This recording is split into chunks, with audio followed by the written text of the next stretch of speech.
Misa fitondray ireo olona namono eny vokatry ny COVID-19 teto Madagasikara ny 3 Jona araky ny tatitra momba valanaretina tao amin'ny namonjerim-panjakana androany zoma tafakatra 7 araky izany isan'ireo olona namono eny no ity valanaretina ity hatramin'ny idiran'izany teto Madagasikara tamin'ny volana martsa 2020. Raha ny tranga vaovao kosa indray dia misa 220 izy ireo ny 3 Jona tamin'ireo fitiliana 13 sy efajatto izay natao 20 teto Analamanga 19 tany Atsinanana 2 tany Automatsiatra ary 4 tany Atsimo Atsinanana 420 amin'izao amin'ireo marary amin'izao fotoana izao no sokajina ho marary mafy. Misa 20 kosa ireo sitrana ny 3 Jona.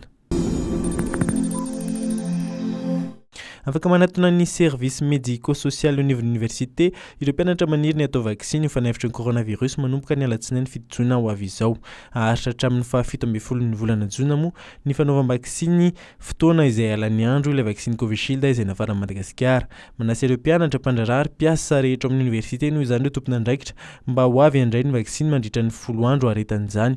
Efa andro vitsivitsy moa izay no nitarina tamin'ireo rehetra mihoatra 12 taona ny fanaovam-bakisiny eto Madagasikara.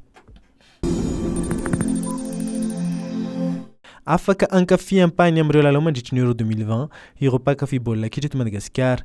Lalao 12 amin'izany fifananana izany no alefa mivantana amin'ny televiziona Malagasy ho ilalatina rakotondrazafy Handea tonga arivo nandritra ny fandalovany tao amin'ny fandaharana tsy ho tompotrano miono androany zoma. Anisan'izany lalao fanokafana ny lalao sasany mandritra ny fifantsanana anaty vondrana, lalao ampavalin-dalana rehetra, ny ampahifadalana rehetra, ny lalao manasadalana rehetra ary ny lalao famaranana. Ho an'ireo lalao izay tsy handeha mivantana kosa dia ho alefa amin'ny televiziona Malagasy ny famitsinana azy ireo.